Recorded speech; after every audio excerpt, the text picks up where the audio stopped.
Olá, eu quero saudar você com a paz do Senhor Jesus Cristo. O canal leva o meu nome, EVG Israel, e o objetivo é compartilhar com você mais da palavra de Deus. Então, fique à vontade para inscrever-se no canal e compartilhar com alguém e ativar o sininho das notificações. O tema da mensagem de hoje é: os saduceus confrontaram e tiveram uma resposta de Jesus. Texto bíblico, Evangelho de Marcos, capítulo 12, versículo 18 até o versículo 27, faço a leitura assim. Alguns saduceus, os quais afirmaram que ninguém ressuscita, chegaram perto de Jesus e disseram, Marcos capítulo 12, versículo 18, Mestre, Moisés escreveu para nós a seguinte lei: se um homem morrer e deixar a esposa sem filho, o irmão dele deve casar com a viúva para terem filhos, que serão considerados filhos do irmão que morreu. Marcos capítulo 12, versículo 19. Acontece que havia 7 irmãos, o mais velho casou e morreu sem deixar filhos. Marcos capítulo 12, versículo 20. O segundo casou com a viúva e morreu sem deixar filhos. Aconteceu a mesma coisa com o terceiro. Marcos capítulo 12, versículo 21. Afinal, os 7 irmãos casaram com a mesma mulher e morreram sem deixar filhos. Depois de todos eles, a mulher também morreu. Marcos capítulo 12, versículo 22. Portanto, no dia da ressurreição, quando todos os mortos tornarem a viver, do qual dos 7 a mulher vai ser esposa, pois todos eles casaram com ela. Marcos capítulo 12, versículo 23. Jesus respondeu: como vocês estão errados, não conhecendo nem as escrituras sagradas, nem o poder de Deus? Marcos capítulo 12, versículo 24. Pois quando os mortos ressuscitarem, serão como os anjos do céu, e ninguém casará. Marcos capítulo 12, versículo 25. Vocês nunca leram no livro de Moisés o que está escrito sobre a ressurreição? Quando fala do espinheiro que estava em fogo, estava escrito que Deus disse a Moisés: eu sou o Deus de Abraão, o Deus de Isaac, o Deus de Jacó. Marcos capítulo 12, versículo 26. E Deus não é o Deus dos mortos, e sim dos vivos. Vocês estão completamente errados. Marcos capítulo 12, versículo 27. Um mestre da lei que estava ali ouviu a discussão, viu Jesus tinha dado uma boa resposta, por isso perguntou: qual é o mais importante de todos os mandamentos da lei? Marcos capítulo 12, versículo 28. Uma pequena introdução aqui. Aqueles que abraçam Jesus Cristo como Senhor e Salvador pessoal, tendo então na unidade, todos concordam em um elemento essencial de sua existência, sua gloriosa ressurreição. Se ele não tivesse ressuscitado da sepultura, ele teria sido como todos os que vieram antes dele. Todos nós ainda estaríamos em nossos pecados e tranquilamente. E não teríamos esperança de vida eterna ou aceitação de Deus no céu. Mas a glória a Deus, glória ao Pai do nosso Senhor Jesus Cristo, e ele ressuscitou triunfalmente da sepultura. Jesus conquistou o pecado e o inferno, e ele também conquistou o último inimigo que enfrentamos, que é a morte. Esta é uma verdade bíblica e eterna, e é essencial para o nosso relacionamento íntimo com Jesus Cristo. O Evangelho de Jesus Cristo é anunciado, mas não é aceito por todas as pessoas. Enquanto a maioria das pessoas ao redor do mundo, independentemente de suas tendências sociais ou religiosas, acreditam em alguma forma de vida em um mundo posterior. Nem todos abraçam a ressurreição. A maioria assume quando eles passam dessa vida, eles vão entrar em alguma forma de utopia além do túmulo. As antigas revelam que essas crenças têm sido mantidas por séculos. Algum tempo atrás, eu vi num canal de curiosidade o que acontece assim que paramos de respirar. Muitas culturas enterraram seus mortos com itens que se acredita serem necessários para a vida além do túmulo. Enquanto estes esperam uma existência continuada, poucos abraçam a doutrina da ressurreição em Cristo Jesus. Jesus também lidou com aqueles que estavam confusos sobre a ressurreição. A confusão então pairava sobre a cabeça de muitos da época de Jesus Cristo. Eu, anteriormente, sobre um desses grupos no texto de hoje, ao discutirmos a percepção transmitida no texto que considerar um confronto sobre a ressurreição, veja, a questão dos saduceus, versículo 18 e versículo 23, nos versículos iniciais revelam que Jesus foi abordado e questionado pelos saduceus a respeito da ressurreição. Então observe comigo. A identificação, versículo 18. Então, se aproximaram dele alguns dos saduceus, que dizem não haver ressurreição.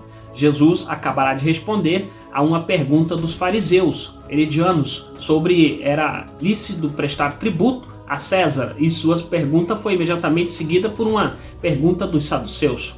Os saduceus não são mencionados com tamanha frequência na escritura como os fariseus, mas eles eram um grupo muito conhecido e influente naquela época. Embora fosse uma minoria entre os judeus, os saduceus possuíam grande autoridade. Eles controlavam o sacerdócio entre o povo judeu, com todos os sumos sacerdotes e principais sacerdotes sendo eles saduceus. Eles eram a maioria no sinédrio, o conselho governante entre os judeus. Eles controlavam o comércio dentro do templo, regulando o que era comprado e também o que era vendido dentro do terreno do templo. Os saduceus eram muito ricos e também favoráveis às autoridades romanas. Junto com os fariseus e herodianos, os saduceus odiavam Jesus e queriam destruí-lo. Os saduceus podem ter desfrutado de grande riqueza e autoridade, mas não tiveram o favor ou aprovação do judeu comum. As pessoas comuns os viam como arrogantes, rudes e condescendentes para o público em geral. Os saduceus e a maioria do povo judeu também discordaram em muitos pontos de doutrina. Isso, então, nos leva ao próximo ponto. Venha observar comigo.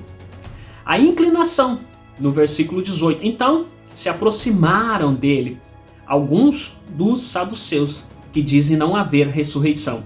Os saduceus rejeitavam a doutrina da ressurreição. Descobrimos que a questão deles foi motivada por uma discordância com os ensinamentos de Jesus nessa doutrina fundamental. Os saduceus eram muito liberais em suas teologias. Havia um contraste muito forte com os fariseus, que eram muito conservadores em suas teologias. Enquanto ambos erraram muito, pelo menos os fariseus consideravam as escrituras em alta consideração. Os saduceus somente abraçavam o Pentateuco. Os primeiros 5 livros da Bíblia, eles sustentavam a ideia de que a verdadeira doutrina não poderia ser baseada no que os profetas e os outros escritores do Antigo Testamento haviam escrito. Espero que você perceba o tamanho do perigo do tal pensamento, a maneira de doutrina. Paulo, o apóstolo de Jesus Cristo, declarou em inspiração e benefício de toda a Escritura, 2 Timóteo capítulo 3, versículos 16 e 17. Toda a Escritura é divinamente inspirada e proveitosa para ensinar, para repreender, para corrigir, para instruir em justiça, para que o homem de Deus seja perfeito e perfeitamente preparado para toda boa obra. Uma abordagem como a dos saduceus para com as escrituras é sempre perigosa, levando a falsas doutrinas a serem acreditadas e promovidas. Observe nos nossos dias atuais alguns dos irmãos cheios de dúvida, pois muitos estão por aí espalhando as falsas doutrinas. Eu recomendo você ir na luz da palavra de Deus e seus passos serão guiados pelo Espírito Santo. Eu tenho lidado também com aqueles que negligenciam tudo, exceto a palavra de Cristo. Eu lidei com aqueles que rejeitam tudo para que a igreja hoje espere os escritos do apóstolo Paulo. Devemos considerar a palavra de Deus em sua totalidade, estudando todo o conselho de Deus, a fim de compreendermos plenamente a doutrina bíblica. Em outras palavras, devemos de ser bereanos. Eles acreditam na existência de Deus, mas eles rejeitam tudo, o mais que era de natureza sobrenatural. Eles não acreditavam em demônios, anjos ou diabos, eles não acreditavam em milagres. Claro, estou falando dos saduceus. Eles não acreditavam no céu ou no inferno, eles não acreditavam em juízo futuro, eles não acreditavam na vida após a morte, que é o tema do nosso vídeo de hoje. Nem acreditavam na ressurreição dos mortos. Eles não conseguiam encontrar essa doutrina na leitura do Pentateuco. Então, a rejeição era de imediato. Tal doutrina, filosofia, claro, pairando sobre a vida e a morte, afetava o modo de vida deles. Os saduceus adotaram a filosofia dos epicuristas, como beber e seja feliz, pois o amanhã, ou você pode morrer. Tal atitude continua a permear a sociedade de hoje. Nosso mundo está cheio daqueles que não crêem em Deus, nem consideram a sua santa palavra. Eles veem esta vida como tudo que existe, sem conexão entre a vida aqui e a vida futura. Então vemos a indagação, versículo 19, versículo 23, discutindo doutrinas mantidas pelos saduceus e suas rejeição, a ressurreição compreende-se melhor a questão que eles colocaram. Eles foram a Jesus com um cenário hipotético, na esperança de encontrar razão para acusá-lo e rejeitar o ensinamento sagrado de Cristo. Como os fariseus, os herodianos, e eles se dirigiram a Jesus como mestre, mas não consideravam como mestre, tudo isso foi feito em vão. Esperando ser visto por aqueles que ouviram sua pergunta, ele descrever então um cenário, e nós aqui imaginamos. E a história era que um homem se casou com uma esposa, escrito está, morreu sem filhos de acordo com a lei de Moisés, que eles tinham em alta consideração. O irmão do homem era obrigado a se casar com a mulher e criar filhos em seu nome. O homem que morreu no cenário deles, que eles fizeram, tinha 6 irmãos. Quando o primeiro marido morreu, outros irmãos se casou com a mulher. Mas também morreu sem deixar filhos. E supostamente esse cenário foi repetido por todos os irmãos que se casaram com aquela mulher. E ainda não deixando filhos. Não acreditando então na ressurreição, eles pensavam que havia perguntado sobre uma situação que seria impossível do Mestre Jesus responder.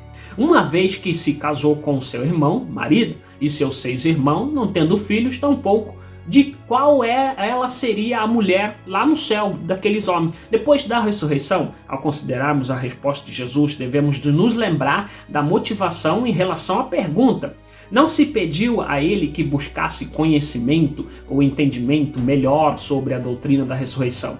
Eles procuraram se mostrar superiores a Jesus em palavra e também em doutrina. Então, temos a explicação do Salvador, versículo 24, versículo 27. Irmãos, aqui descobrimos como Jesus respondeu uma pergunta tão absurda. Observe atentamente comigo.